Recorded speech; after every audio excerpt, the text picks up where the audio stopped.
زرناب بے چینی کے عالم میں بستر پہ بیٹھی گھڑی پر نگاہیں جمائے اپنی انگلیوں کو مروڑ رہی تھی۔ کبھی وہ گھونگھٹ کے اندر ہو جاتی تو کبھی گھونگھٹ پلٹ کر گہری گہری سانسیں لینے لگتی۔ عجیب مصیبت ہے، پتہ نہیں بابا نے کس سے شادی کروا دی۔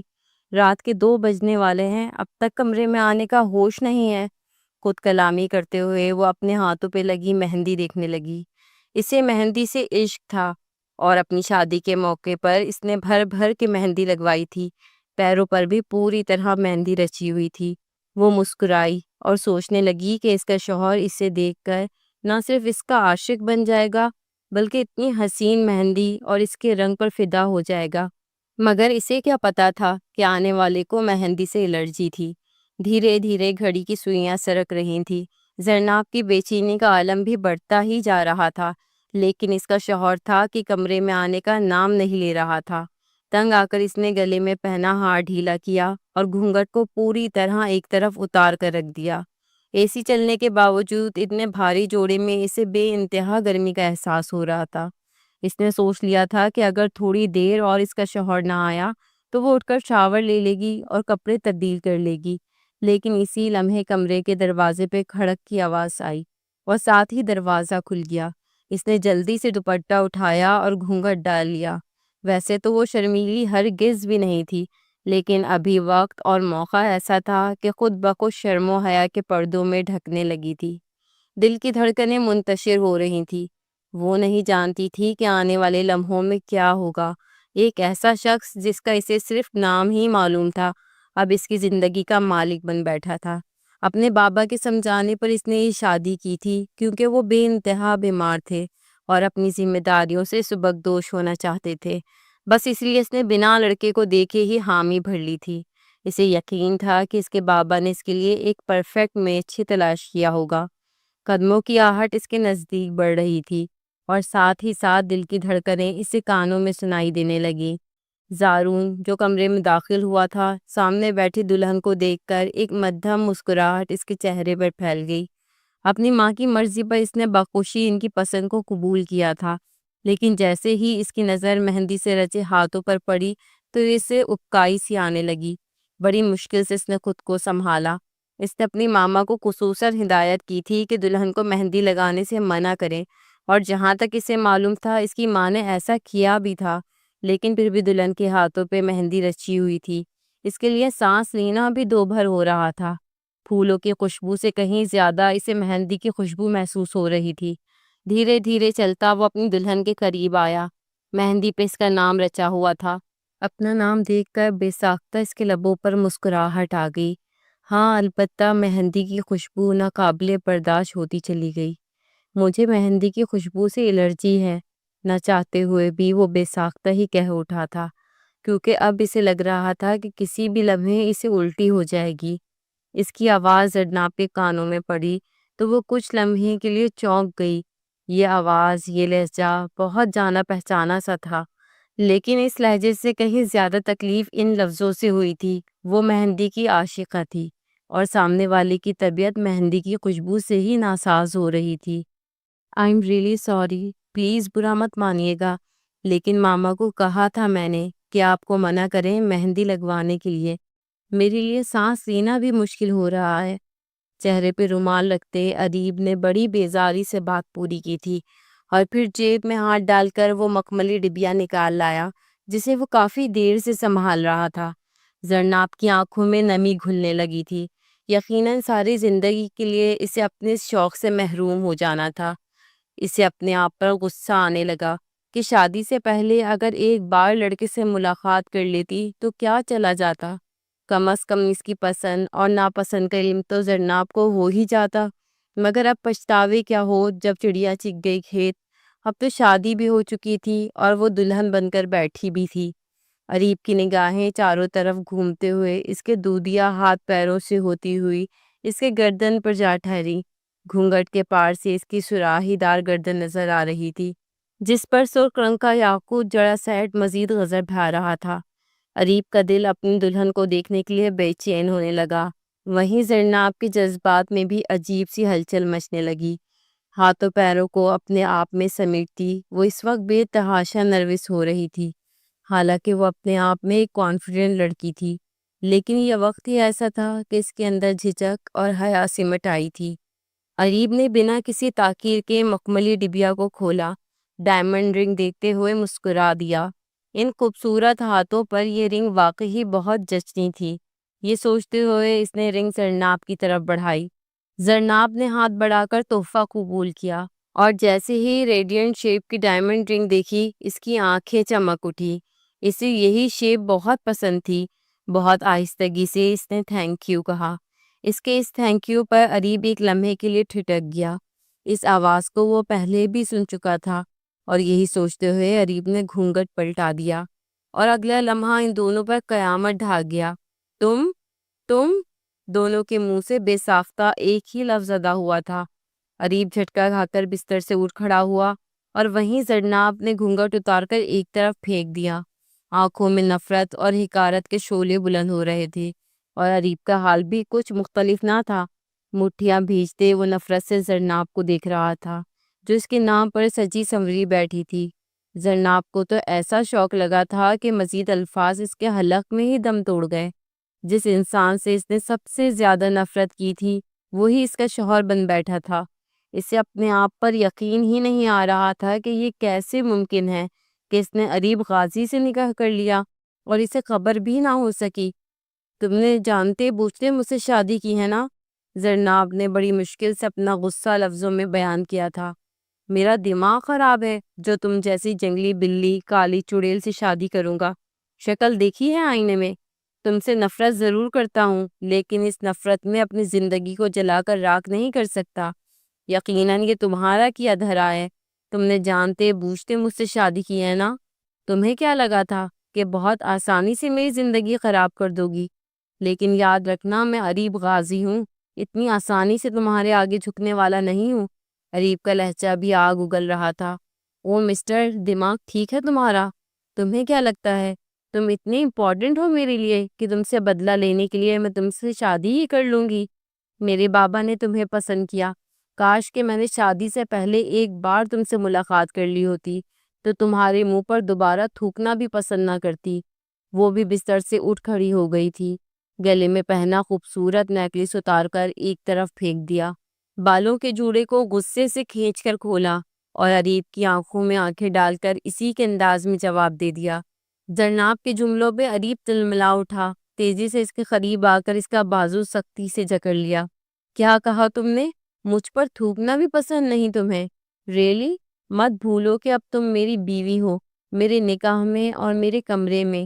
میری کیا حیثیت ہے اور تمہاری کیا اوقات، یہ تمہیں بہت جلد اچھی طرح سمجھ آ جائے گا۔ اریب کی آنکھوں میں نفرت کے انگارے بھڑک رہے تھے، جنہیں زرناب نے پوری شدت سے محسوس کیا۔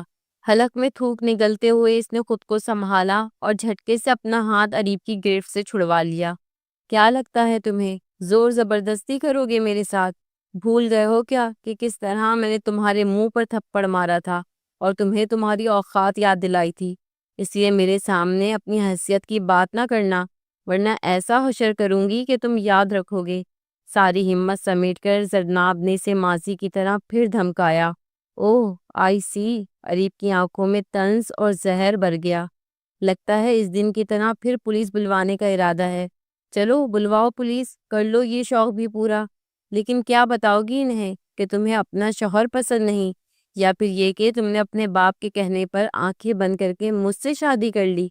کیا جرم ثابت کرو گی اس بار میرا؟ پچھلی بار تمہارے جھوٹے الزام پر میں بہت رسوا ہوا تھا، لیکن اس بار اگر الزام سچا ہوا تو رسوا بھی تم ہی ہوگی۔ اریب کے لبوں پر ایک گہری طنزیہ مسکراہٹ پھیلی، اور زرناب کا سانس سینے میں ہی اٹک گیا۔ وہ پوری طرح بدلہ لینے کے لیے تیار کھڑا تھا، اور زرناب کے پاس کہنے کو شاید کچھ نہیں بچا تھا۔ واقعی وہ اب اس کے نکاح میں تھی، چاہ کر بھی اس کے خلاف کچھ نہیں کر سکتی تھی۔ خود بخود آنکھوں میں نمی تیرنے لگی، لیکن وہ یہ نمی اریب کو دکھانا نہیں چاہتی تھی۔ اسی لیے حلق کی گھٹن کو دباتے ہوئے وہ ایک قدم اور اریب کے قریب ہو گئی۔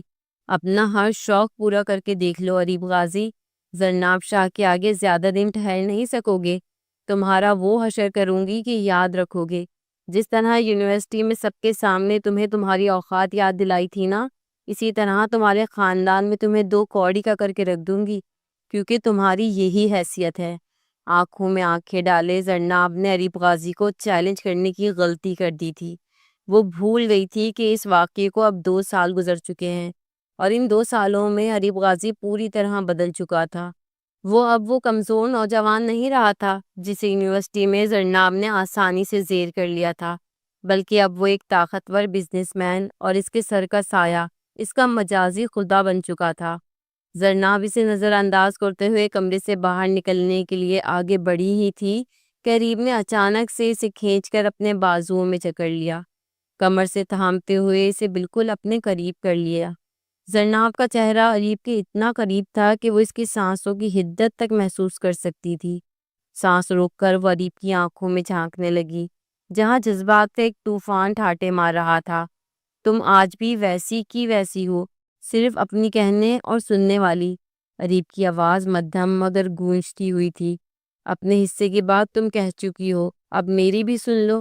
اس نے زرناب کو اور سختی سے اپنے سینے سے لگا لیا۔ نہ چاہتے ہوئے بھی زرناب نے اس کے کندھوں پر ہاتھ رکھ دیے تاکہ خود کو سنبھال سکے۔ دونوں کے درمیان اب شاید ہی کوئی فاصلہ بچا تھا۔ زرناب کے ماتھے پر پسینے کی بوندیں چمکنے لگیں، سانسیں بے ترتیب ہو چکی تھیں جن کی آواز اریب آسانی سے سن سکتا تھا، لیکن اس پل وہ زرناب کی خوبصورتی میں بہکنے والا نہیں تھا۔ اگر وہ آج کمزور پڑ جاتا تو یہ لڑکی ساری زندگی اس کے سر پر سوار رہتی، اسی لیے اسے آج کی رات ہی زرناب کو اس کی حقیقت اور حیثیت کا آئینہ دکھانا تھا۔ نہ اب تم مجھ پر ہاتھ اٹھا سکتی ہو، نہ پولیس بلوا سکتی ہو، اور سب سے بڑھ کر یہ کہ مجھ پہ کوئی جھوٹا الزام بھی نہیں لگا سکتی۔ اریب کا لہجہ پختہ اور جمی ہوئی نفرت سے لبریز تھا۔ جتنا شور مچاؤ گی اتنی ہی تم خود کو بے وقت کرو گی زرناب۔ آج ہماری شادی کی رات ہے، خاموشی سے خود کو میرے حوالے کرنے کے لیے تیار ہو جاؤ۔ آخری جملہ کہتے ہوئے اریب کے لبوں پر ایک ایسی مسکراہٹ ابھری تھی جسے دیکھ کر زرناب کے تن بدن میں آگ لگ گئی۔ اریب کے الفاظ کا مطلب وہ بخوبی سمجھ سکتی تھی۔ اس نے پھڑپڑا کر خود کو اریب کے شکنجے سے آزاد کروانے کی کوشش کی، لیکن وہ ایک مضبوط مرد تھا اور زرناب دبلی پتلی نازک سی لڑکی۔ کچھ دیر کی کوشش کے بعد وہ تھک کر رک گئی اور اریب کے چہرے کو نفرت سے دیکھنے لگی۔ تھوڑی کوشش اور کر لیجئے جانے من، آپ کو ہارتا ہوا دیکھ کر مجھے اچھا نہیں لگ رہا۔ یہ کہہ کر اریب اسے بازوؤں میں جکڑے پیچھے کی جانب قدم بڑھانے لگا، اور نہ چاہتے ہوئے بھی زرناب کو اپنے قدم اس کے ساتھ ملانے پڑے۔ چند قدموں کے فاصلے کو طے کرنے کے بعد زرناب بیڈ کی سائڈ سے ٹکرا کر رکی تھی۔ اریب نے ہلکا سا اس کے سینے پہ دھکا دیا اور اگلے ہی لمحے زرناب لڑکھڑا کر بیڈ پہ گری تھی۔ اریب اس پہ حاوی ہوتے ہوئے اس کے لبوں کو نرمی سے چھو گیا تھا۔ اریب کے لبوں کی گرماہٹ کو محسوس کرتے ہی زرناب کے وجود سے جان نکل گئی تھی۔ اس نے ساری ہمت جمع کر کے زوردار دھکا اریب کو دیا اور تیزی سے اٹھ کر کھڑی ہو گئی۔ خبردار جو میرے نزدیک آنے کی کوشش کی، تمہاری جان لے لوں گی اپنے ان ہاتھوں سے۔ زرناب نے مہندی سے رچے ہاتھ اریب کے آگے کیے تو ایک لمحے کے لیے پیچھے ہٹ گیا۔ یہ خوشبو واقعی ناقابل برداشت تھی۔ چہرے پہ ناگواری کے تاثرات ابھرنے لگے۔ ان ہاتھوں کو میں تم سے زیادہ اچھی طرح پہچانتا ہوں۔ آج بھی میرے گال پر تمہاری انگلیوں کے نشان ثابت ہیں، اور میرے گال سے کہیں زیادہ میرے وجود، میری عزت پر شکر کرو کہ تمہارے ساتھ بہت تمیز سے پیش آ رہا ہوں، ورنہ جو تم نے میرے ساتھ کیا تھا اس کے بعد تو مجھے تم پہ ذرا بھی رحم نہیں کرنا چاہیے۔ زرناب بنا کچھ کہے دوسری طرف دیکھنے لگی۔ اب کچھ بھی کہنے یا سننے کا فائدہ نہیں تھا، وہ واقعی اس کا مجازی خدا بن چکا تھا، اور یہی بات زرناب کو مستقل پریشان کر رہی تھی۔ اگر اس کا باپ بیمار نہ ہوتا تو وہ اسی پل اپنے گھر واپس لوٹ جاتی، لیکن یہ بابا کی بیماری ہی تو تھی جس کی وجہ سے اس نے جلد بازی میں لڑکے کو دیکھے اور ملے بغیر رشتے کے لیے ہاں کر دی تھی، اور یہی غلطی ساری زندگی کی سزا بننے والی تھی۔ میں تمہارے ساتھ یہاں اس ایک کمرے میں نہیں رہ سکتی، مجھے علیحدہ کمرہ چاہیے۔ کچھ لمحوں بعد ہمت کرتے ہوئے اس نے علیحدہ کمرے کی ڈیمانڈ کی تھی۔ اریب کی ہنسی پورے کمرے میں گونج اٹھی۔ کسی ہوٹل میں ٹرپ کے لیے آئی ہو جو تمہیں علیحدہ کمرہ چاہیے؟ بیوی ہو میری، ایک ہی کمرہ ہوگا ہمارا اور ایک ہی بستر بھی۔ خبردار جو دوبارہ علیحدہ کمرے یا الگ بستر کی بات کی۔ ابھی تو اس رات کی شروعات ہوئی ہے، ابھی تو بہت کچھ اور بھی باقی ہے مسز اریب غازی۔ اپنے نام پر زور دیتے ہوئے وہ اٹھ کر الماری کی طرف بڑھ گیا۔ زرناب نے اس کے پشت کو دیکھتے ہوئے اپنی آنکھیں سختی سے میچ لیں۔ وہ اسے رونی کے نام سے جانتی تھی۔ اسے یہ علم نہیں تھا کہ اس کا اصلی نام اریب ہے۔ اگر اسے معلوم ہوتا تو شاید رشتے کے وقت اس کے ذہن کے کسی گوشے میں ماضی کی کوئی جھلک لہرا جاتی، لیکن ساری یونیورسٹی ہی اسے رونی کہہ کر پکارتی تھی، اور وہ اسی نام سے مشہور تھا، اریب غازی۔ یہ نام تو اس نے آج پہلی بار رونی کے لیے سنا تھا، وہی رونی جس کے منہ پہ تماچا مار کے اس نے ساری یونیورسٹی کے سامنے اسے ذلیل کیا تھا۔ لیکن اریب غازی اور رونی میں زمین آسمان کا فرق تھا۔ رونی تو ایک خاموش، سہما ہوا، اندر ہی اندر گھٹتا ہوا سا شخص تھا، ایک انٹروورٹ، لیکن یہ اریب غازی اس سے بالکل مختلف تھا۔ بااعتماد، زہریلی آنکھوں سے گھورتا اور جملے چبوتا ہوا مرد۔ ان 2 سالوں میں کسی انسان میں اتنی بڑی تبدیلی کیسے آ سکتی ہے؟ وہ جو کبھی نظر اٹھا کر بات نہ کر پاتا تھا، آج اس کی آنکھوں میں آنکھیں ڈال کر دھمکیاں دے رہا تھا۔ زرناب واقعی اریب کے اس بدلے ہوئے انداز پہ ششدر رہ گئی تھی۔ چند لمحوں بعد اریب پلٹ کر اس کے قریب آیا اور ایک پیکٹ اس کے سامنے بڑھا دیا۔ یہ ایک خاص تحفہ ہے جو میں نے اس رات کے لیے خریدا تھا۔ اس وقت نہیں جانتا تھا کہ میری بیوی زرناب شاہ ہوگی، ورنہ شاید اس سے بھی زیادہ خوبصورت تحفہ لیتا، لیکن یہ بھی تمہاری خوبصورتی کو 4 چاند لگانے کے لیے کافی ہوگا۔ اریب کے لہجے میں اب بھی تلخی اور طنز نمایاں تھے۔ زرناب نے ہاتھ آگے نہ بڑھایا تو اریب نے اس کا ہاتھ کھینچ کر زبردستی وہ پیکٹ تھما دیا۔ زرناب غصے سے اسے گھورنے لگی۔ کیا ارادہ ہے؟ ساری رات یہیں کھڑے کھڑے گزار دو گی؟ رات کے 3 بجنے والے ہیں۔ شاباش، کھولو یہ پیکٹ۔ اریب نے زبردستی اس سے پیکٹ کھلوایا۔ پیکٹ کھولنے کے بعد زرناب شرم سے پانی پانی ہو گئی۔ وہ ایک سرخ رنگ کی مختصر نائٹی تھی، بے حد نامکمل اور بے حجابی کی حدوں کو چھوتی ہوئی۔ شرم سے چور ہوتے ہوئے بڑی مشکل سے زرناب نے اریب کے چہرے پہ نظر ڈالی، جو بڑی بے باکی سے اسے دیکھ رہا تھا۔ تمہیں کیا لگتا ہے اریب غازی، میں یہ نائٹی تمہارے لیے پہنوں گی؟ زرناب کا لہجہ زہر میں بجھا ہوا تھا۔ نہ میں اس شادی کو مانتی ہوں اور نہ ہی تمہیں اپنا شوہر۔ یہ کہہ کر زرناب نے نائٹی اٹھا کر زمین پر دے ماری اور غصے سے پیر پٹکتی واش روم کی طرف بڑھ گئی۔ اریب خاموشی سے اسے جاتا دیکھتا رہا۔ زرناب کے زہر آلود انداز نے اس کے اندر جیسے آگ بھڑکا دی ہو، مگر اس نے چہرے پر ابھرنے والی مسکراہٹ کو دبنے نہیں دیا۔ نہیں، آج وہ زرناب کے سامنے جھکنے والا نہیں تھا۔ وہ اب وہ اریب نہیں تھا جو 2 سال پہلے ایک تھپڑ کھا کر یونیورسٹی چھوڑ بیٹھا تھا۔ آج زرناب شاہ اس کی زندگی اس کے دسترس میں تھی، اور وہ اریب غازی اس کا حاکم۔ کتنی ہی دیر تک زرناب شاور کے نیچے کھڑی پانی بہاتی رہی تھی۔ آنکھوں سے آنسو بھی ساتھ ساتھ بہہ رہے تھے۔ بابا کی طبیعت کا معاملہ نہ ہوتا تو وہ اسی وقت واپس لوٹ جاتی، لیکن ہارٹ اٹیک کے بعد مزمل شاہ نہ صرف بے حد کمزور ہو گئے تھے، بلکہ ڈاکٹرز نے خاص طور پر تاکید کی تھی کہ انہیں کسی قسم کا ذہنی دباؤ نہ دیا جائے۔ ایسے میں وہ کس طرح اپنے بابا کو بتاتی کہ اریب غازی کون تھا؟ آدھے گھنٹے تک وہ یوں ہی بے مقصد شاور کے نیچے کھڑی رہی، اپنے اندر سلگتی ہوئی آگ کو پانی سے بجھانے کی ناکام کوشش کرتی رہی۔ یہ تو طے تھا کہ وہ خود کو اریب غازی کے حوالے نہیں کر سکتی۔ اس نے خود سے عہد کیا تھا کہ کچھ بھی ہو جائے وہ نہ تو اسے کوئی حق دے گی اور نہ ہی اپنی ذات پر اس کی ملکیت تسلیم کرے گی۔ اپنے آنسو پوچھتے ہوئے اس نے شاور بند کیا اور اگلے ہی لمحے جیسے اس کے قدموں تلے زمین نکل گئی، جب اسے یاد آیا کہ وہ بغیر کپڑوں کے ہی واش روم میں آ گئی تھی۔ بے بسی کے عالم میں اس نے مٹھیاں بھینچ لی اور دیوار سے ٹیک لگا کر کھڑی ہو گئی۔ شادی کا بھاری شرارہ سامنے ٹنگا ہوا تھا، لیکن وہ اسے دوبارہ پہن کر باہر نہیں جا سکتی تھی۔ اپنے آپ پہ غصہ آنے لگا تھا کہ آخر وہ اتنی لاپرواہی سے کیسے اندر آ گئی۔ کچھ دیر سوچنے کے بعد اس نے ایک سائڈ پہ رکھے بار ٹاول کو اچھی طرح اپنی گرد لپیٹا اور آہستگی سے واش روم کا دروازہ کھولا۔ کمرے میں جھانکا، اریب کہیں بھی نظر نہ آیا تو دل کو کچھ سکون ملا۔ دبے قدموں وہ باہر نکلی۔ اب صرف الماری تک پہنچ کر اپنا جوڑا نکالنا تھا اور فوراً واش روم میں جانا تھا۔ کمرے کی لائٹ مدھم ہو چکی تھی، شاید اریب کمرے سے باہر جا چکا تھا اور جاتے جاتے بڑی لائٹ بند کر دیا تھا۔ دل نے تسلی دی اور وہ تیزی سے الماری تک پہنچ گئی۔ کبرڈ کھولا اور اپنے لیے ہلکے گلابی رنگ کا جوڑا نکال لیا۔ آہستگی سے الماری بند کرتی وہ پلٹی ہی تھی کہ اس کا سانس سینے میں ہی اٹک گیا۔ دشمن جہاں اریب غازی بالکل اس کے قریب کھڑا اسے گہری نظروں سے دیکھ رہا تھا۔ وہ کب آیا، کہاں سے آیا، زرناب کو کچھ خبر نہ ہو سکی۔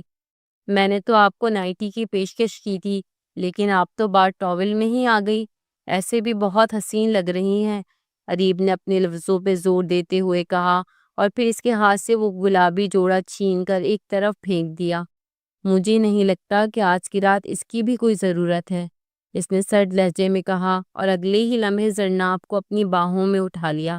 زرناب اس اچانک حرکت کے لیے تیار نہ تھی، اس لیے بے قدری میں اس کے بازوؤں میں جھول گئی۔ چھوڑو مجھے، پاگل ہو گئے ہو کیا؟ وہ بے اختیار چلا اٹھی۔ اریب کے چہرے پہ ہنوز وہی تلخ مسکراہٹ تھی۔ پاگل تو ہوں، تم نے ہی تو سب کے سامنے کہا تھا کہ میں نفسیاتی مریض ہوں۔ یاد ہے وہ دن جب پوری یونیورسٹی کے سامنے تم نے میرا گریبان پکڑ کر مجھے ذہنی مریض قرار دیا تھا؟ اس کے لہجے میں ایک عجیب سی ٹوٹ پھوٹ تھی۔ پھر مجھ سے کیسے کسی عقل مندی کی توقع رکھ سکتی ہو؟ کہتے ہوئے وہ بیڈ کی جانب بڑھا اور زرناب کو بستر پر ڈال دیا۔ زرناب کے ہاتھ چادر کے ساتھ پن کرتے وہ اس کے چہرے پہ جھکنے لگا۔ زرناب نے گھبرا کر آنکھیں بند کر لی۔ ماضی کے چند لمحے تیزی سے اس کی یادداشتوں میں گردش کرنے لگے۔ وہ ایک بہت خوبصورت دن تھا، آسمان پر بادل ہی بادل تھے اور کسی بھی وقت بارش متوقع تھی۔ ایسے میں وہ کسی بھی طرح یونیورسٹی کی چھٹی نہیں کیا کرتی تھی کہ بارش کا اصل مزہ یونیورسٹی کے گارڈن میں دوستوں کے ساتھ ہی آیا کرتا تھا۔ وہ 9 بجے کے قریب یونیورسٹی پہنچ چکی تھی اور پارکنگ میں ہی اسے اس کے دوست بھی مل گئے تھے۔ شازیہ، جویریہ، فرخ اور وہ پکے دوست تھے۔ یونیورسٹی کا پہلا ہی سال تھا، اس لیے وہ چاروں ہی بہت زیادہ یونیورسٹی کو لے کر شوقین تھے۔ کالج سے ایک ساتھ جڑنے والے یہ چاروں دوست یونیورسٹی کی کھلی فضاؤں میں آزاد پنچھیوں کی طرح اڑتے پھرتے تھے۔ بارش کے موسم میں بھی چاروں ایک دوسرے کے ساتھ گارڈن میں بیٹھے تھے۔ دعا کرو یار بارش ہو جائے، بڑا مزہ آئے گا۔ جویریہ بےتابی سے بارش کے لیے دعائیں مانگ رہی تھی۔ اس کی بات پر زرناب کھلکھلا کر ہنسنے لگی تھی۔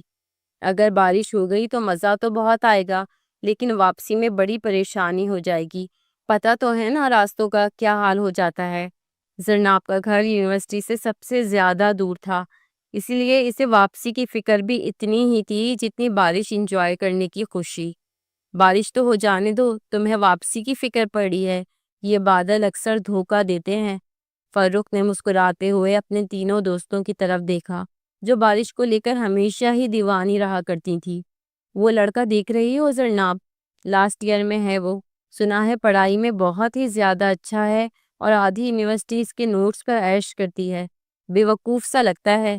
جویریہ نے خود سے کافی فاصلے پہ بیٹھے رونی کی طرف اشارہ کیا جو ابھی بھی کتابیں کھولے پڑھائی میں مصروف تھا۔ رونی ہے نا، اسی نام سے مشہور ہے، اصل نام تو پتہ نہیں کیا ہے، لیکن میں نے بھی یہی سنا ہے کہ اس کے نوٹس بہت اچھے ہوتے ہیں اور گیس پیپرز بھی زبردست بناتا ہے۔ تبھی تو کافی ساری لڑکیاں اس کے آگے پیچھے گھومتی نظر آتی ہیں، لیکن تھوڑا شرمیلا ٹائپ ہے شاید، کبھی دیکھا نہیں کسی لڑکی کے ساتھ فری ہوتے ہوئے۔ اپنے کام سے کام رکھتا ہے، کوئی دوست یار بھی نہیں ہے، ہمیشہ اکیلے ہی نظر آتا ہے۔ فاروق نے بھی اپنی نالج شیئر کی۔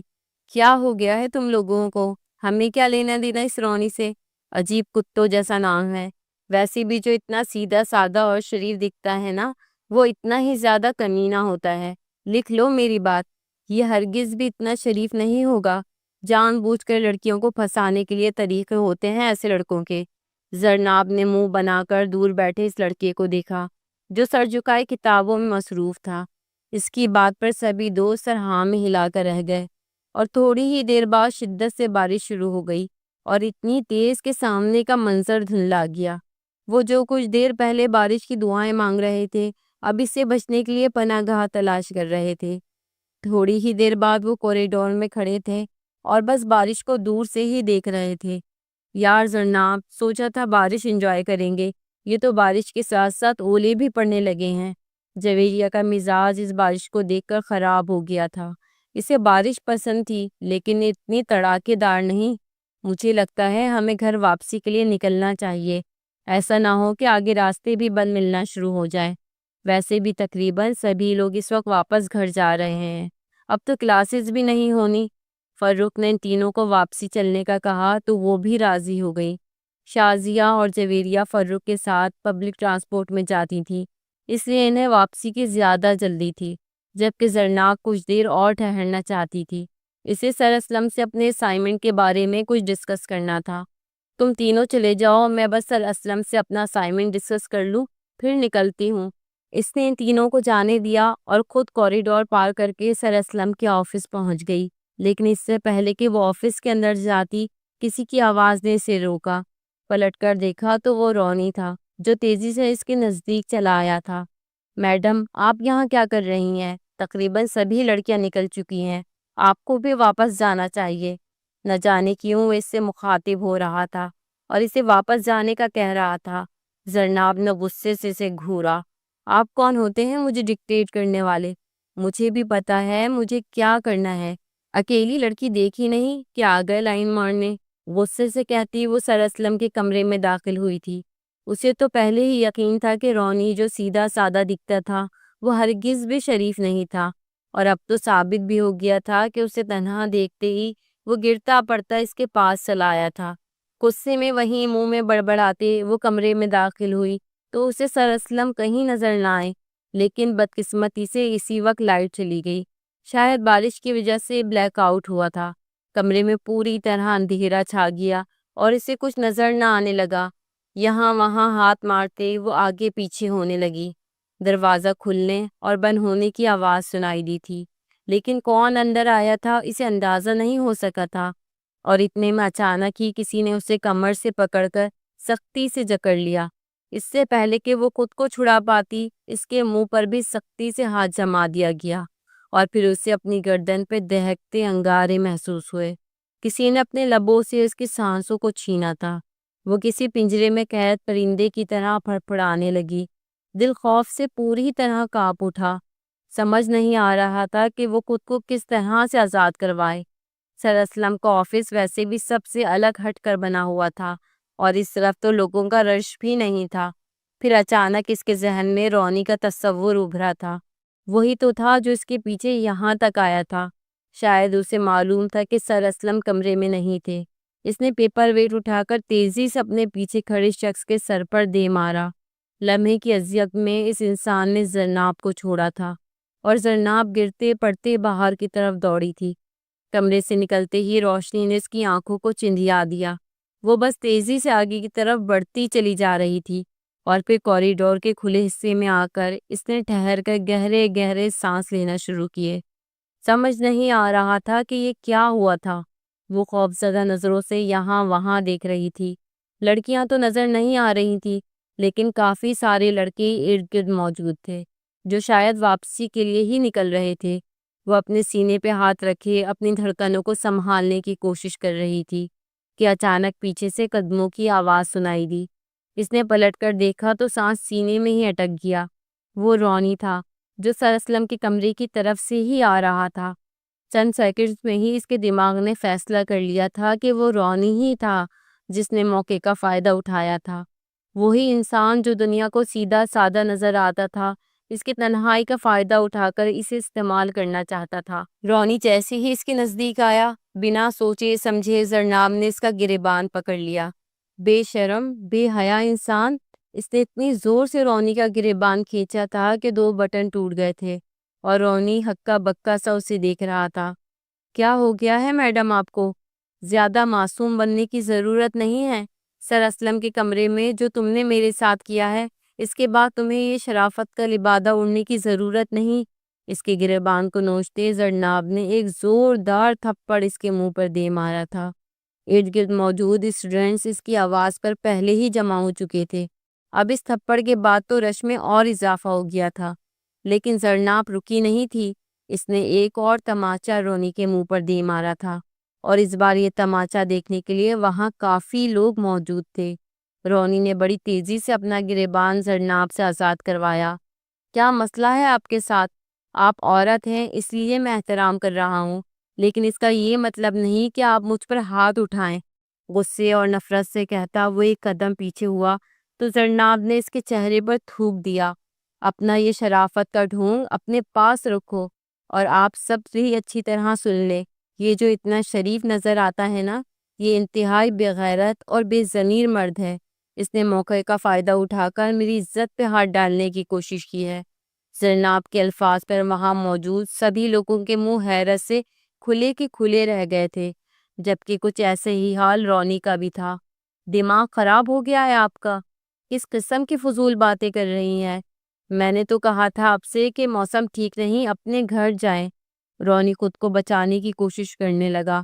جی بہت اچھی طرح جانتی ہوں، پہلے ہمدردی کا دکھاوا اسی لیے کیا تھا کہ جب بعد میں میری عزت پر حملہ کرے تو میں آپ کو قصوروار نہ ٹھہراؤں، لیکن میں اچھی طرح جانتی ہوں کہ میرے ساتھ جو کچھ بھی ہوا ہے وہ آپ نے کیا ہے۔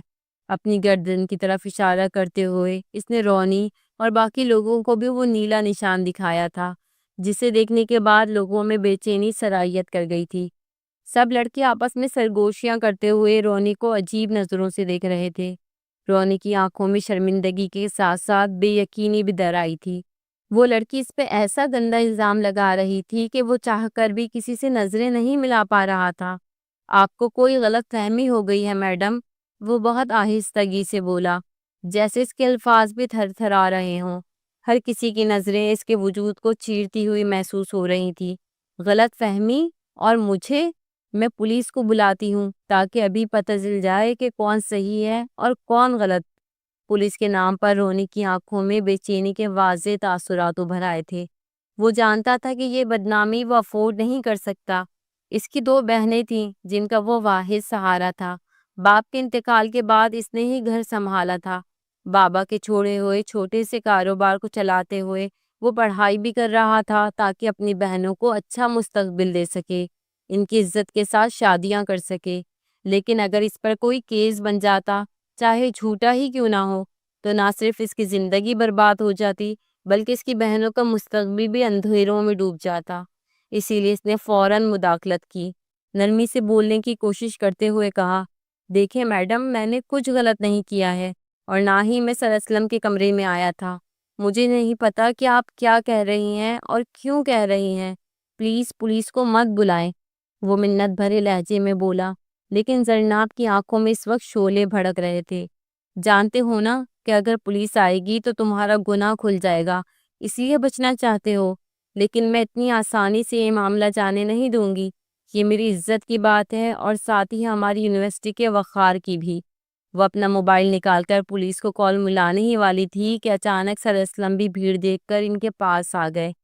جیسے ہی انہیں سارے معاملے کا پتہ چلا، انہوں نے فوراً مداخلت کی۔ پلیز زرناب، پولیس کو انوالو نہ کرے، یونیورسٹی بدنام ہوگی، اس معاملے کو میں خود ہینڈل کر لوں گا، آپ ابھی گھر جائیں۔ انہوں نے زبردستی زرناب کو وہاں سے ہٹایا اور گاڑی میں بٹھا کر روانہ کر دیا، مگر اس وقت تک رونی اپنے دل پر بیتتی قیامت کو جھیل چکا تھا۔ لوگوں کی نظریں اس کی روح کو چھلنی کر چکی تھی۔ آپ میرے کمرے میں چلیں، سر اسلم نے نرمی سے کہا، مگر رونی بنا ان کی طرف دیکھے تیزی سے پارکنگ ایریا کی طرف چل دیا۔ گاڑی میں بیٹھتے ہوئے اس نے ایک آخری نظر زرناب پر ڈالی جو اپنی گاڑی کا دروازہ کھول رہی تھی۔ اس لڑکی کی وجہ سے آج اس کی پوری زندگی کی بنائی ہوئی ساکھ برباد ہو گئی تھی۔ اس نے تو کبھی کسی لڑکی کو نظر اٹھا کر بھی نہیں دیکھا تھا، اور اس پہ اتنا بڑا الزام لگا دیا گیا تھا کہ اب وہ خود سے بھی نظریں نہیں ملا پا رہا تھا۔ اس دن گھر جا کر وہ کئی گھنٹوں تک روتا رہا، اور پھر اس نے ایک پختہ فیصلہ کیا کہ وہ دوبارہ یونیورسٹی نہیں جائے گا۔ وہ جو ہمیشہ دوسروں سے الگ تھلگ اپنے قول میں رہنے والا انسان تھا، دنیا کی نظروں میں اپنے لیے ایسی گندگی برداشت نہیں کر سکتا تھا۔ جب وہ کئی دن یونیورسٹی نہ آیا تو ہر طرف یہی بات پھیل گئی کہ وہی مجرم تھا۔ زرناب کو بھی یقین ہو چکا تھا کہ رونی ہی اصل کلرک تھا جس نے اس کی عزت پر ہاتھ ڈالنے کی کوشش کی تھی۔ رونی نے دوبارہ یونیورسٹی کا رخ نہ کیا اور زرناب نے سکون سے اپنی پڑھائی مکمل کی۔ 2 سال کا ایک ڈپلومہ تھا جس سے پورا کرتے ہی وہ آگے جاب کرنا چاہتی تھی، مگر اس کے بابا کو اسی دوران ہارٹ اٹیک ہوا اور انہوں نے اپنی مرضی سے زرناب کا رشتہ پکا کر دیا، ساتھ ہی اسے یقین دلایا کہ وہ شادی کے بعد بھی نوکری کر سکتی ہے، اس کے سسرال والوں کو کوئی اعتراض نہیں ہوگا۔ اور اسی ایک شرط پہ اس نے اپنے بابا کے کہنے پہ شادی کر لی۔ اسے کیا خبر تھی کہ جس پر اس نے اپنی عزت کو لوٹنے کا الزام لگایا تھا وہ خود کو اسی کے حوالے کر رہی ہے۔ ہاتھوں پر بڑھتے ہوئے دباؤ نے زرناب کو ہوش کی دنیا میں لاپٹکا تھا۔ رونی نہ صرف اس کے بے انتہا نزدیک تھا بلکہ اپنے لبوں سے اس کی نرمی کو سمیٹ رہا تھا۔ زرناب ایک بار پھر بے چین ہو کر پھڑپھڑانے لگی۔ میں نے اس دن بھی تمہیں ٹھیک سمجھا تھا اور آج بھی وہی سمجھتی ہوں۔ تم ایک وحشی درندے ہو اور کچھ نہیں۔ تب بھی تم نے میری تنہائی کا فائدہ اٹھایا تھا اور آج بھی میری کمزوری کا فائدہ اٹھا رہے ہو۔ دبے دبے لہجے میں غراتے ہوئے زرناب نے رونی پر اپنے لفظوں سے حملہ کیا تھا۔ ماضی کا ذکر سنتے ہی وہ تڑپ کر پیچھے ہٹا تھا۔ اسے چھوڑتے ہوئے اس نے کافی فاصلہ بنا لیا تھا۔ خبردار جو مجھ پر دوبارہ غلط الزام لگانے کی کوشش کی۔ نہ اس دن میں نے تمہارے ساتھ کچھ غلط کیا تھا اور نہ ہی کچھ غلط کرنا چاہتا ہوں۔ وہ میں نہیں تھا اور میں نہیں جانتا کہ وہ کون تھا، لیکن تم نے مجھ پر جھوٹا اور سنگین الزام لگایا جس کی وجہ سے میری پڑھائی چھوٹ گئی۔ اس بات کا مجھے ساری زندگی افسوس رہے گا۔ لیکن رہی بات میرے وحشی ہونے کی، تو جان لو کہ میں کوئی وحشی درندہ نہیں ہوں۔ میں ایک عام انسان ہوں، ایک شریف النفس مرد جو عورت کو حوث کی نہیں بلکہ عزت اور احترام کی نگاہ سے دیکھتا ہے۔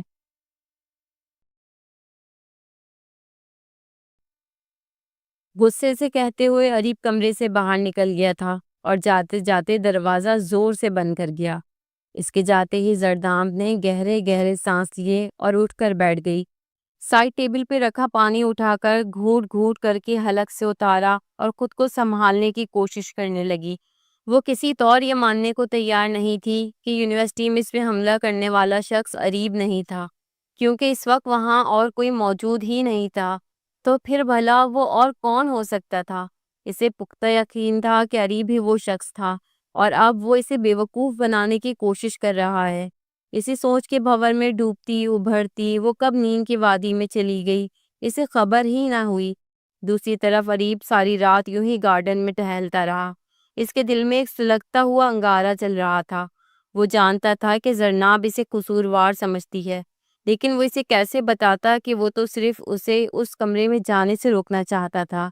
کچھ ایسا ضرور تھا جو اسے محسوس ہوتا تھا، لیکن یقین نہیں تھا۔ اس نے پہلے بھی کچھ لڑکیوں کو اسی کمرے سے بدحواس ہو کر نکلتے دیکھا تھا اور ان کے پیچھے کچھ ہی دیر بعد سر اسلم کو بھی کمرے سے نکلتے دیکھا تھا، مگر وہ یہ نہیں جانتا تھا کہ ان لڑکیوں کی بدحواسی کی اصل وجہ کیا تھی۔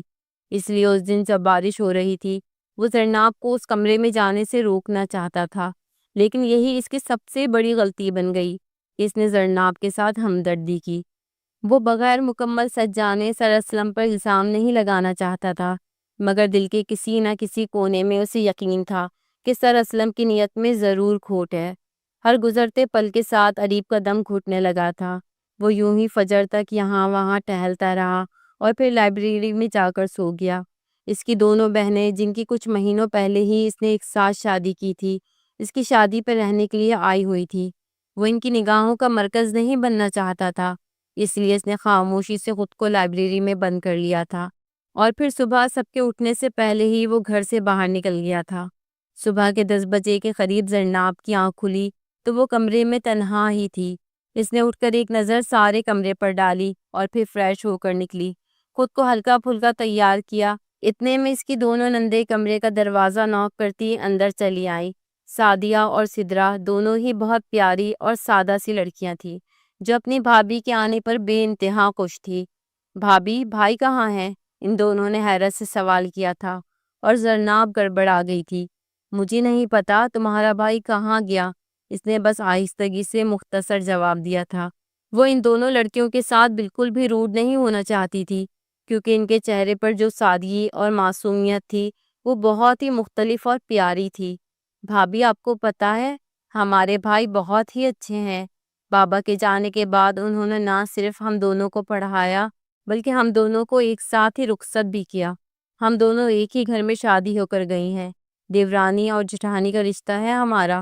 چھوٹی سدرا نے مسکراتے ہوئے اپنی نئی نویلی بھابھی کو اپنے اور گھر کے بارے میں بتانا شروع کیا تھا۔ زرناب خاموشی سے اپنی نندوں کی باتیں سن رہی تھی۔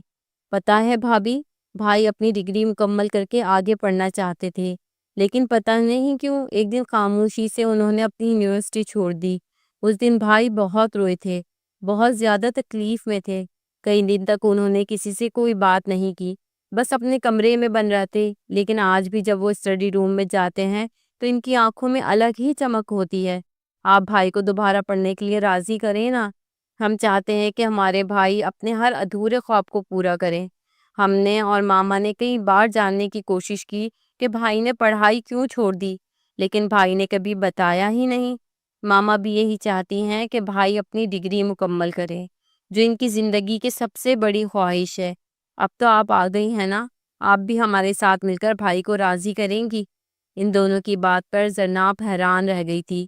اگر تمہارے بھائی کو اتنا شوق تھا پڑھائی کا تو پھر انہوں نے پڑھائی چھوڑی کیوں؟ اس نے جان بوجھ کر سوال کیا تھا۔ پتہ نہیں بھابھی، بس کچھ ہو گیا تھا۔ لیکن کیا؟ یہ ہم میں سے کسی کو نہیں پتا۔ البتہ بھائی بہت دن تک ڈسٹرب رہتے تھے، کبھی کبھی تو وہ کھانا بھی نہیں کھاتے تھے۔ پھر وہ آہستہ آہستہ نارمل ہوئے اور انہوں نے بابا کا بزنس سنبھال لیا، اپنی محنت سے کامیابی حاصل کی اور اپنے تمام فرائض ادا کر دیے۔ لیکن کہیں نہ کہیں پڑھائی کا شوق اب بھی ان کے اندر ہے۔ آپ کو پتہ ہے، ساری یونیورسٹی ان سے نوٹس بنواتی تھی اور وہ بنا کسی سے پیسے لیے یا پھر نخرے دکھائے سب کے کام آیا کرتے تھے۔ سعدیہ کی بات پر زرناب کو چپ سی لگ گئی تھی، جیسے اس سے کوئی غلطی ہو گئی ہو۔ چلیں بھابھی، یہ سب باتیں تو بعد میں ہوتی رہیں گی، ابھی ناشتے کے لیے چلتے ہیں۔ دونوں ہی زرناب کا ہاتھ پکڑے اسے ناشتے کی ٹیبل پہ لے آئیں، جہاں پہلے سے ہی وہ دشمن جہاں آ کر بیٹھا ہوا تھا۔ زرناب سے نظریں چراتے وہ ناشتے پہ توجہ دینے لگا۔ زرناب نے غور سے اس کے چہرے کو دیکھا، آنکھوں کی سرخی اس کے رجگی کا احساس دلا رہی تھی۔ مجھے کاروبار کے سلسلے میں شہر سے باہر جانا ہوگا، شاید 15-20 دن بعد واپس آؤں۔ ناشتہ ختم کرتے ہی اریب نے اپنے جانے کی خبر سنائی تھی اور اس کی ماما اور بہنیں حیران رہ گئی تھی۔ بھائی، ابھی تو شادی ہوئی ہے، آپ کو چھٹیاں لینی تھی نا، اس طرح بھابھی کو چھوڑ کر کیسے جا سکتے ہیں آپ، وہ بھی 15 دن کے لیے؟ اس کی بہنیں اس سے ناراض ہو رہی تھی۔ میرا جانا ضروری ہے، اچانک ہی کچھ کام آ گیا ہے، اور پھر تم دونوں ہو نا اپنی بھابھی کے ساتھ، جب تک میں واپس نہیں آتا تم دونوں آرام سے یہیں رہو گی۔ بہنوں کو کہتے ہوئے وہ بنا زرناب پہ نظر ڈالے کمرے کی طرف چلا گیا تھا، اور وہ کتنی ہی دیر خاموشی سے بیٹھی رہی تھی۔ وہ تو اسے آزاد چھوڑنے کو تیار تھا، دل نے سکون لینے کی بجائے اسے بے چین کیا تھا۔ وہ ایسے کیسے جا سکتا تھا، وہ بھی 15 دن کے لیے؟ اسے تو لگا تھا وہ اس سے بدلہ لے گا، ہر اس تھپڑ کا جو زرناب نے اسے لگایا تھا، مگر وہ بہت آسانی سے پیچھے ہٹ گیا تھا۔ کیا وہ واقعی ایک شریف النفس مرد تھا؟ زرناب نے خود ہی اپنا سر جھٹک دیا۔ اچھا بننے کی جتنی بھی کوشش کر لو، میں تمہاری سچائی جانتی ہوں۔ وہ دل ہی دل میں سے پھر کوسنے لگی تھی۔ ناشتہ ختم کرنے کے بعد وہ کچھ دیر تک نندوں کے ساتھ بیٹھی رہی، اور پھر جب کمرے میں واپس لوٹی تو دروازے پر ہی اس کے قدم ٹھہر گئے۔ اریب اپنا سامان پیک کر چکا تھا، بس بیگ کو زپ لاک کر رہا تھا۔ زرناب پر نظر پڑتے ہی اس نے نظروں کا زاویہ بدل لیا تھا۔ تمہیں کیا لگتا ہے یہ سب کچھ کر کے تم خود کو پارسا ثابت کر دو گے؟ میں جانتی ہوں کہ تم ہی میرے گنہگار تھے۔ وہ جان بوجھ کر اس کے روبرو آ کر کھڑی ہو گئی تھی، اس کی آنکھوں میں آنکھیں ڈالے اسے ماضی کے زخم یاد دلانے کی کوشش کر رہی تھی۔ زرناب، جس دن تمہیں سچائی پتہ چلے گی شاید اس دن تم خود سے نظر نہ ملا سکو۔ میں تمہیں زور زبردستی سے حاصل نہیں کرنا چاہتا، جس طرح تم اپنے بابا کی وجہ سے رشتہ نبھانے پر مجبور ہو، بالکل اسی طرح میں بھی اپنی بہنوں اور ماما کی وجہ سے اس رشتے سے بندھنے پر مجبور ہوں۔ بہتر یہ ہے کہ خاموشی کے ساتھ اس رشتے کو قبول کرتے ہوئے ہم اپنے اپنے راستے چلیں۔ میں تمہارے ساتھ کوئی زور زبردستی نہیں کرنا چاہتا۔ تم بھی بار بار ماضی دہرا کر میرے اندر کے وحشی جانور کو جگانے کی کوشش نہ کرو۔ بس کچھ دن گزر جانے دو، میں کسی نہ کسی بہانے سے تمہیں اس رشتے سے آزاد کر دوں گا۔ میرے واپس آنے تک انتظار کرو، میں جب واپس آؤں گا تو تمہاری زندگی آسان ہو جائے گی، میں خود تمہیں اس رشتے سے فارغ کر دوں گا۔ سختی سے اسے تاکید کرتے ہوئے اپنا بیگ لے کر نکل گیا تھا، اور اس کے جانے کے بعد زرناب خالی کمرے میں کھڑی رہ گئی تھی۔ ایسے لگا تھا جیسے پل بھر میں اس کا دل خالی ہوا تھا۔ شاید یہ نکاح جیسے تعلق کی طاقت تھی کہ وہ اپنے آپ کو اریب کے ساتھ بندھا ہوا محسوس کر رہی تھی۔ اریب کے منہ سے نکلے ہوئے جملے اس کی روح کو کچوکے لگا رہے تھے۔ کیا واپس آ کر واقعی وہ اسے طلاق دینے والا تھا؟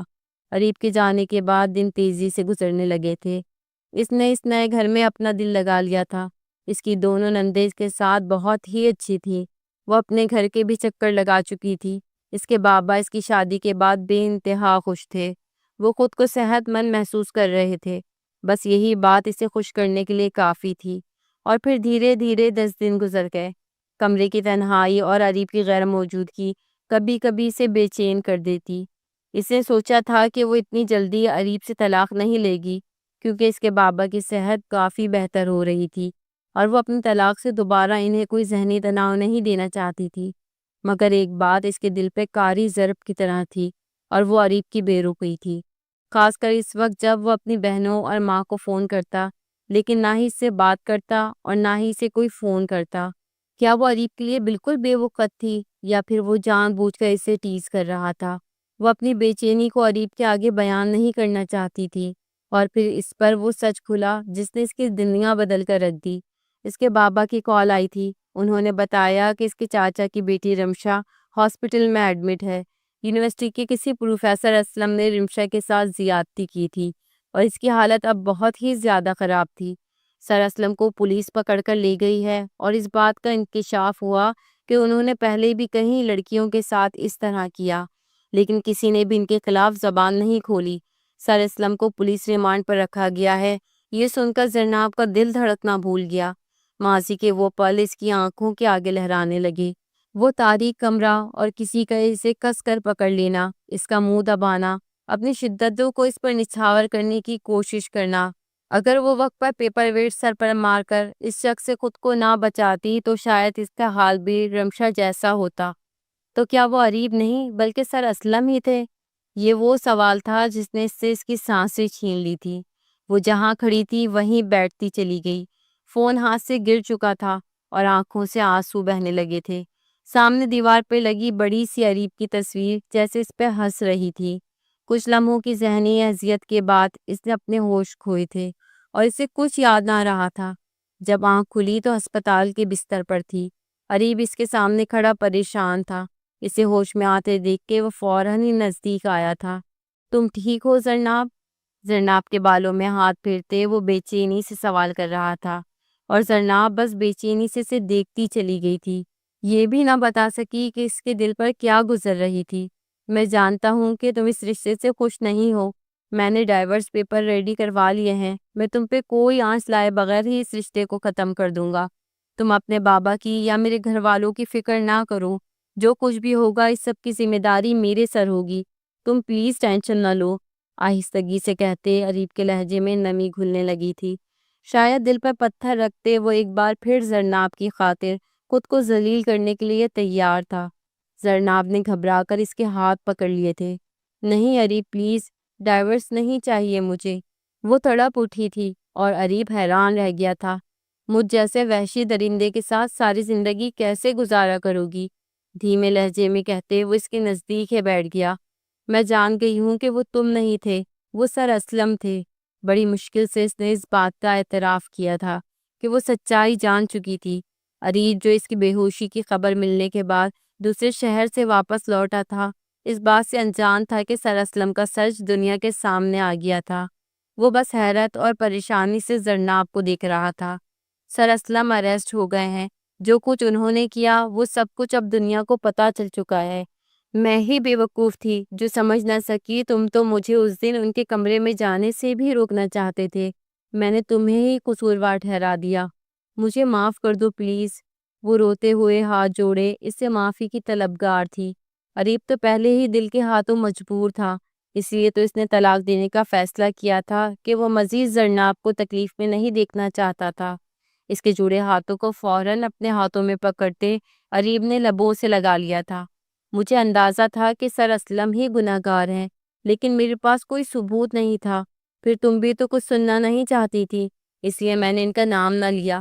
اب تم سچائی جان چکی ہو تو میں بتانا چاہتا ہوں کہ مجھے پہلے سے ہی معلوم تھا کہ وہی ایک بدنیت مرد تھے۔ زرناب کی آنکھوں میں آنکھیں ڈالے وہ اپنی سچائی اور بے گناہی کا اعتراف کر رہا تھا۔ زرناب اس کے سینے سے لگی آنسو بہانے لگی تھی۔ ڈاکٹر چیک اپ کے لیے کمرے میں آئی اور پھر اس نے زرناب کو ڈسچارج کر دیا۔ اریب زرناب کو لے کے گھر پہنچا تو اریب کی بہنوں نے بڑی خوش دلی سے پھولوں کے ساتھ زرناب کا استقبال کیا۔ وہ ان دونوں کی اس پرخلوص محبت پہ حیران رہ گئی تھی۔ وہ دونوں بالکل اپنے بھائی جیسی ہی تھی، اور وہ بھائی بہن بالکل اپنی ماما جیسی محبت کرنے والے اور سادہ سے لوگ تھے۔ زرناب نے محبت سے ان دونوں کو گلے لگایا اور پھر اپنی ساس کے ہاتھوں کو چوم لیا۔ کافی عرصہ پہلے اس نے اپنی ماں کو کھو دیا تھا، لیکن اریب کی بدولت آج اسے پھر اپنی ماما واپس مل گئی تھی۔ سر اسلم کے خلاف کافی سارے ثبوت ملے تھے، جن کی بدولت انہیں 7 سال قید کی سزا سنا دی گئی۔ دھیرے دھیرے رمشا کی حالت بہتر ہو رہی تھی۔ زرناب نے بھی کئی بار ہاسپٹل کا چکر لگا کر اسے حوصلہ دیا تھا، لیکن جب جب وہ ہاسپٹل سے واپس لوٹتی تو سارا راستہ آنسو بہاتی اور خدا کا لاکھ شکر ادا کرتی کہ اس دن وہ محفوظ رہ گئی تھی۔ اس کے ساتھ کچھ بہت زیادہ غلط نہ ہوا تھا، جیسا کہ رمشا کے ساتھ ہوا تھا۔ اس کی دونوں نندیں واپس اپنے سسرال لوٹ چکی تھی اور اب وہ اپنے گھر میں ملکہ کی حیثیت حاصل کر چکی تھی۔ اریب اس پہ پوری طرح وارفتہ تھا اور ساس اسے سر کا تاج بنا چکی تھی۔ وہ اپنی زندگی پہ بے انتہا خوش تھی۔ اس نے خدا سے جو نہیں بھی مانگا تھا وہ بھی اس کی جھولی میں آ گیا تھا۔ اریب جیسا محبت کرنے والا معصوم ہمسفر اس کے نصیب میں تھا، اسے اور کیا چاہیے تھا؟ پھر اس نے دھیرے دھیرے اریب کو آگے پڑھنے کے لیے راضی کر لیا تھا۔ وہ چاہتی تھی کہ اس کی جو پڑھائی ادھوری رہ گئی وہ دوبارہ سے مکمل ہو جائے۔ وہ اریب کے خوابوں کو پورا کرنے میں اس کا ساتھ دینے لگی، اور پھر ان کی زندگی میں وہ دن آیا جب اریب کی ڈگری مکمل ہوئی اور سر پہ کالی ٹوپی اور کالا کوٹ پہنے اس نے مسکراتے ہوئے زرناب کو گلے سے لگا لیا۔ زرناب کے ہاتھوں پہ مہندی رچی ہوئی تھی اور اس پہ اریب کا نام تھا، لیکن آج اریب کو نہ مہندی کی خوشبو بری لگی تھی اور نہ ہی ابکائی آئی تھی، بلکہ وہ بہت خوشی سے اس مہندی میں رچے ہوئے اپنے نام کو دیکھ رہا تھا۔ زندگی نہ صرف مکمل ہوئی تھی بلکہ ایک خوبصورت راستے پر بھی چل چکی تھی، جہاں ان دونوں نے ایک دوسرے کو پوری طرح قبول کر لیا تھا، تمام اچھائیوں اور برائیوں کے ساتھ۔ کبھی کبھی ہم انجانے میں کسی انسان کو ایسی تکلیف پہنچا دیتے ہیں کہ جس کا شاید ہمیں احساس بھی نہیں ہوتا، لیکن ہمارے چند لفظ اس کی پوری زندگی برباد کرنے کی طاقت رکھتے ہیں۔ زرناب کے لگائے گئے الزامات کی وجہ سے اریب نے اپنی پڑھائی تک ادھوری چھوڑ دی تھی۔ دنیا کی نظروں میں وہ رسوا ہوا تھا، جبکہ ان الزامات میں کوئی سچائی نہیں تھی۔ آج کی دنیا میں انسان دوسرے انسان پہ اسی طرح الزام تراشی کرنے لگا ہے، بنا سچ جانے ہم کی بورڈ وارئر بنے ہیں۔ کیا آپ کو نہیں لگتا کہ ہمیں کسی کو بھی برا بھلا کہنے سے پہلے اس کے حصے کا سچ جان لینا چاہیے؟